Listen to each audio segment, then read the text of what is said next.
Hey, everybody, this is John Petrucci from Dream Theater. You're listening to the Keiharde Pödcast. Thank you again for having us. Yes. Do you know Mike? Because he attended 46 of your performances. Wow. Hey, Mike, you're looking familiar to me. Yeah. Yes. 46 times, yes. That's incredible. That is so incredible to hear, man. Thank you. Yeah. Well, many fans are with you for such a long time, are so loyal to you, are so happy with every single thing they can hear from you. That must be a great thing.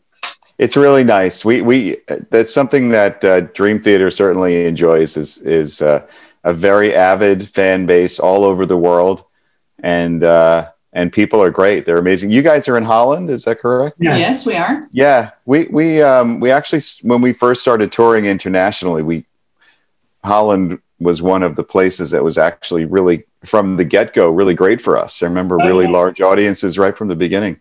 Mm-hmm. Yeah. Tivoli Utrecht, 1992. There you go. Michael's already there. That's amazing. Well, thanks for sticking with us. I appreciate it. Sure. Yeah, sure. We have some questions, of course, about your project, about the new album, about your solo project, about Dream Theater, maybe. But we formally have questions from our fans, your fans, our followers. So is it all right with you if we start with those questions? Yeah, no problem. Okay. Kees Postema, for example, would like to compliment you on your great solo album, The Terminal Velocity, one of his favorite albums, he says, of 2020. And he asks, despite the corona pandemic, it seems that not only you yourself, but a lot of artists have been extremely productive in these times. Or was it already work that you had somewhere and that you said, well, we can finish it off right now? Or did the corona do something extra for you? Right. Well, thank you. I'm glad that he likes the album. That's really, really nice. I finally got a second solo album out after 15 years since the first one, which was called Suspended Animation. Yeah. So, I mean, to be honest, when Dream Theater ended our tour leg in the UK, the end of February in 2020, we had a little bit of time off before the next leg that was supposed to happen in Asia that unfortunately never happened. But I had planned on actually starting my solo album during that time. That was about March. Little did I know everything in the world would change and all the concerts would get canceled or postponed. Which, you know, if anything, it just opened up more time for me to really be able to not only start it, but actually finish it, you know, follow through, get it done and get it released. So, yeah, the pandemic, just by creating that downtime where there was no touring and no conflicting schedules, it did help me to find the time finally to be able to finish that. Yeah, but it would be nice if there was time to perform. Yeah, that's true. I mean, eventually that, you know, I could see that happening, but not right now, unfortunately. Yeah. Well, the prog world was in utter ecstasy when you played with Mike again. That was great. How was it for you to play together again after all those years? It was really great. You know, I the way that I did this album, I wrote the album, I recorded all of the guitars, and then I worked on sort of programming drums with my engineer and playing some bass between the two of us. So by the time I presented it to Mike, the album was done, and basically he had to learn the music and, like a session player, you know, be the drummer on the album. So that just meant that we couldn't really play together as far as interacting and jamming and working things out. But having said that, it was awesome that Mike said yes to do it. And he was around. Obviously, everybody was around. He doesn't live too far from me. And Dream Theater had just finished our own studio that's very close to my house. So we had all the means to make it happen. And he came in for about a week. And although we didn't get to write together and really jam and stuff, we did work out a few parts here and there. And just for me to hang out with him in a musical setting for the first time in over 10 years. And, you know, to hear him play drums again, especially on my new music, was a real treat and a real thrill.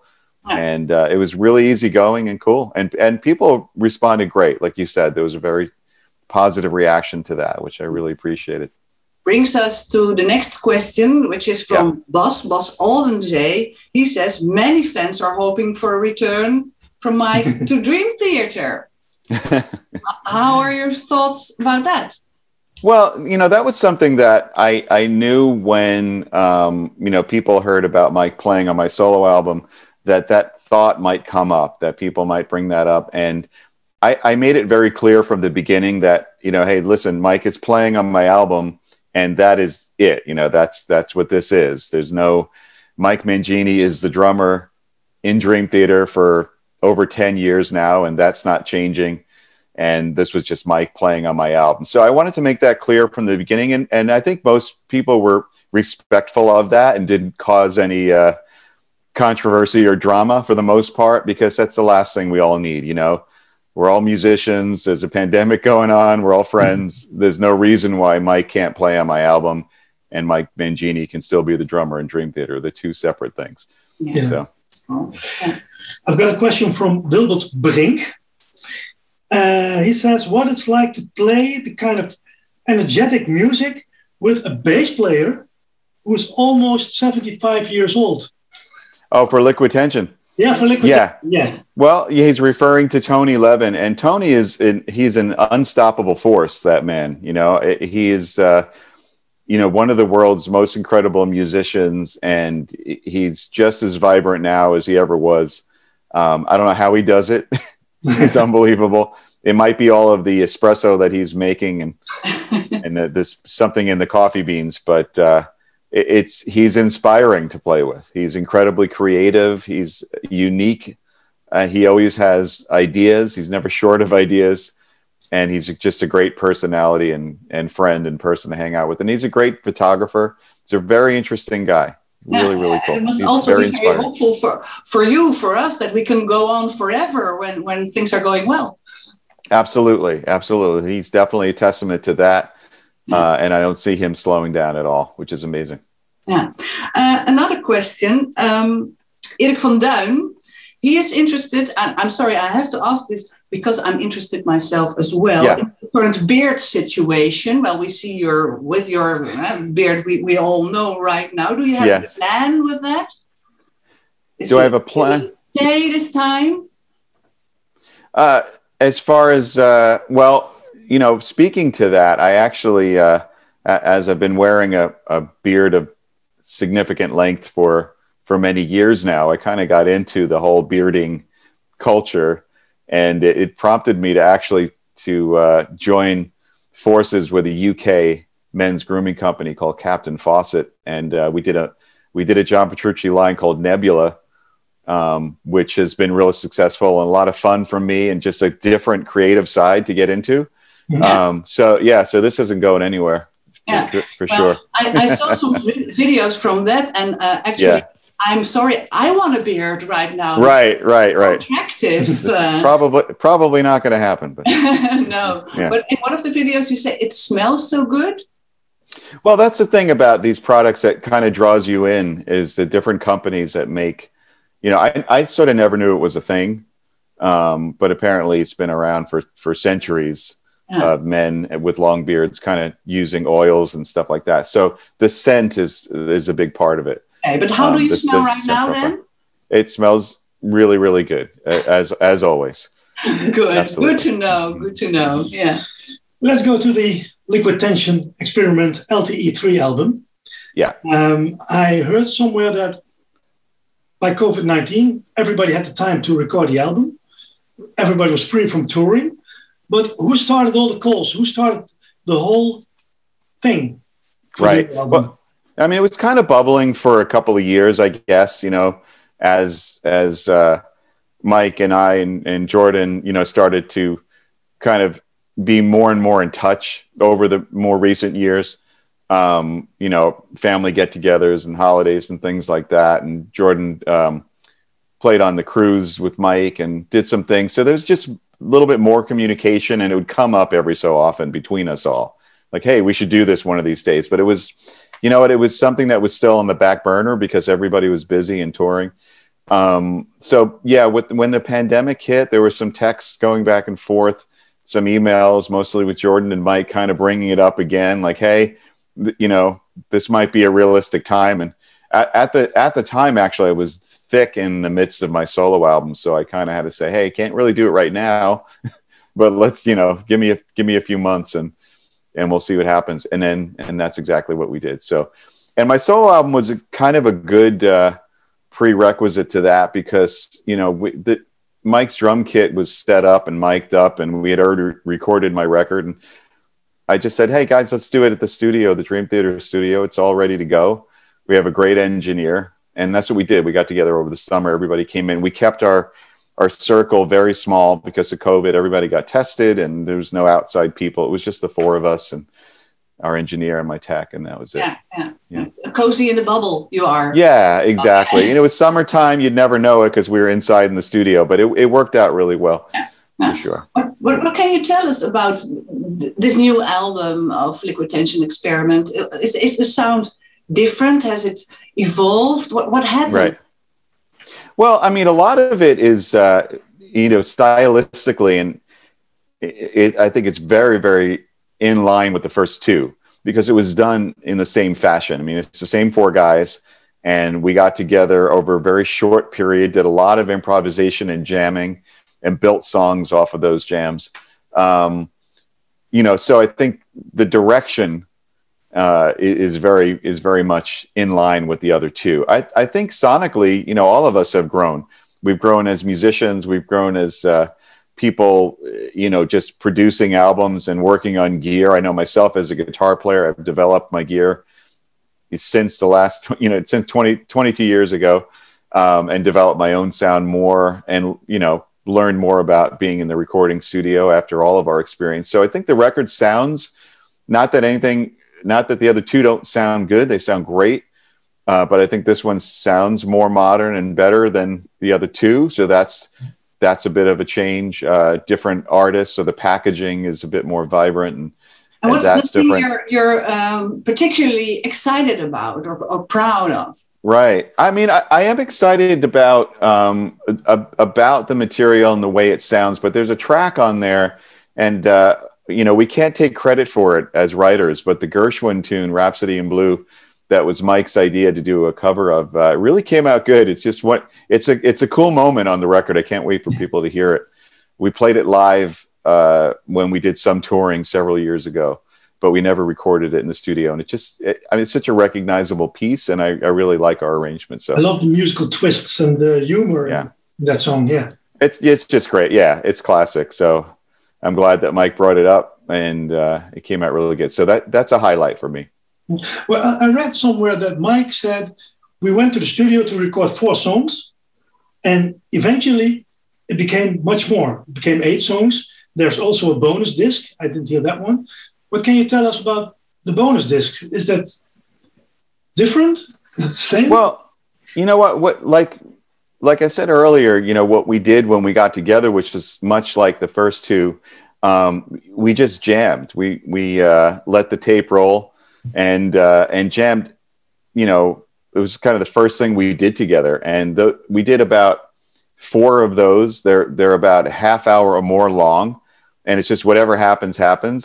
And from those jams, we picked some certain little seeds that might have developed and wrote songs from there. But what we did for the bonus disc is we included some unedited just excerpts from those jams, just to people, I don't know, give you kind of a fly on the wall vibe. Like, what does it sound like when we talk about jamming all the time, but what actually is it? What does it sound like? So it's just, it's not all of it. It would have been like 3 hours of jamming, but it's some excerpts from those so people can get an idea of what it sounds like when we get together and play, and get some insight as to how we creatively work together.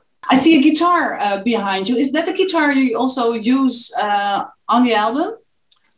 Well, this is actually, this is my Ernie Ball Music Man Majesty guitar. This particular color is called Enchanted Forest. And it's possible that I definitely use this specific one on Terminal Velocity.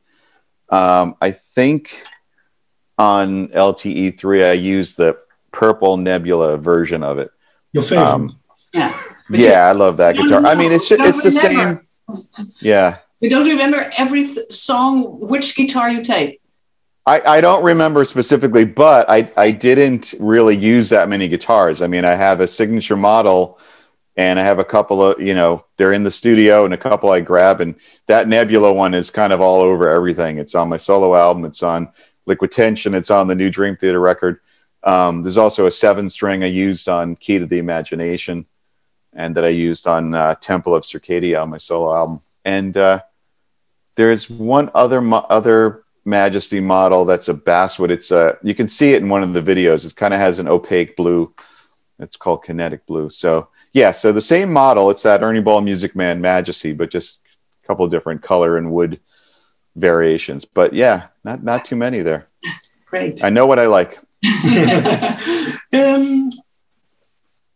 Imagine after the COVID-19 epidemic. Yeah. Pandemic, yeah. Pandemic. Even worse. Can we expect a tour of Liquid Tension Experiment? Of course, all the attention now for the new Dream Theater album. Right. Well, as you can imagine, I mean, the touring situation for not only Dream Theater, but all projects and bands, it's just been a really bizarre and weird situation. Nobody's used to not being able to work and get out there and tour. By the time Dream Theater does, and we're working on some things, a lot of time will have passed for sure. Mm-hmm. Mr. Petrucci, I'm a 50-plus beginning guitar player. I watch a lot of your videos, and I only have one question, and that is, how? Is there anything you can give me and other amateur guitar players as an advice, as a piece of hope?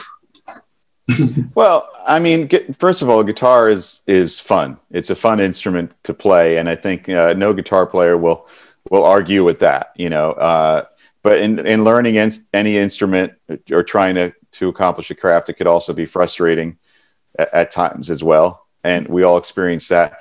For me, I think that I've said this a lot, but consistency is really the key.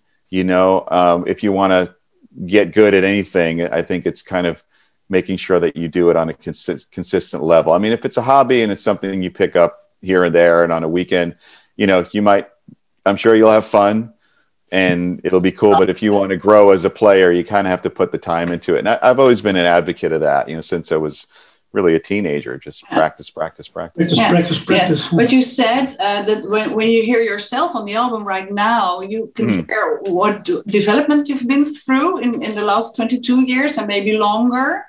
Are you still growing on that? Yeah, for sure. There's I always consider myself a student of the instrument. I'm always learning and keeping my ears open. I'm always impressed by the incredible talent that is out there that all of us could see with a simple click, through Instagram or YouTube. And you see so many players from all around the world of all different ages, lots of young people just doing amazing things on the instrument, which is inspiring. And, I still practice and I'm still trying to get better. And that's many part people of the want fun. to live up to you. But when I ask you, whom do you live up to? That's the people you see on the internet. You say, well, there's so many amazing players. There really are, and there are. I look forward to being able to see some of these people live again for sure. And to go see a Tommy Emmanuel play or your favorite players that are mind blowing. I have I do these Guitar Universe camps in the U.S. and next one is in July actually, and the players that are going to be playing during that are just phenomenal. It's an unbelievable collection of guest instructors, and I look forward to that. And that's always inspiring as well, just to see people just up close and personal in that setting, playing, sharing music. It's really cool. I had to practice more in the early days. My top was "Hang down your head, Tom Dooley." Right. Yes. Still working on it? I was 12 then. Right, gotcha. 55, so not practicing anymore. Yeah. I got one question about the new Dream Theater album. Yeah. I loved your last album. Thank you. I see you have the shirt right there. Thank you. Yeah, from Oberhausen. Turbinenhalle. One of the 46. One of the 46. Fall Into the Light was my favorite track of the album. It's all about taste. But in the new album, is there a place for more epic tracks like Count of Tuscany or Metropolis or that kind of music? Is it coming back? Yeah. Well, you know what? I don't want to really reveal anything about the new Dream Theater album yet, although it is done. It is done, and it will be out later this year. But you will find out, at sort of as the year goes on, more and more details about it, and that question will be answered. Okay. Once you hear the record. Will Mike be happy when he hears it? I'll put it. Mike will be thrilled. Mike will be thrilled. Awesome. Yeah. Sorry, can't talk more about that. But we like to always make these things mysterious and build up anticipation, and it's fun. I will say this, that after doing my solo album, then LTE, and getting in the studio with the Dream Theater guys in October. Just everybody was fired up and ready to play and deliver the goods, and we just had a really great time. The album came out great, and it's another chapter in the Dream Theater book that I think you'll enjoy very much. I'm looking forward to it. Awesome, and thanks for being such a longtime fan. I appreciate that. That's awesome. Dit is een podcast van NPO Radio 2 en Afro Tros.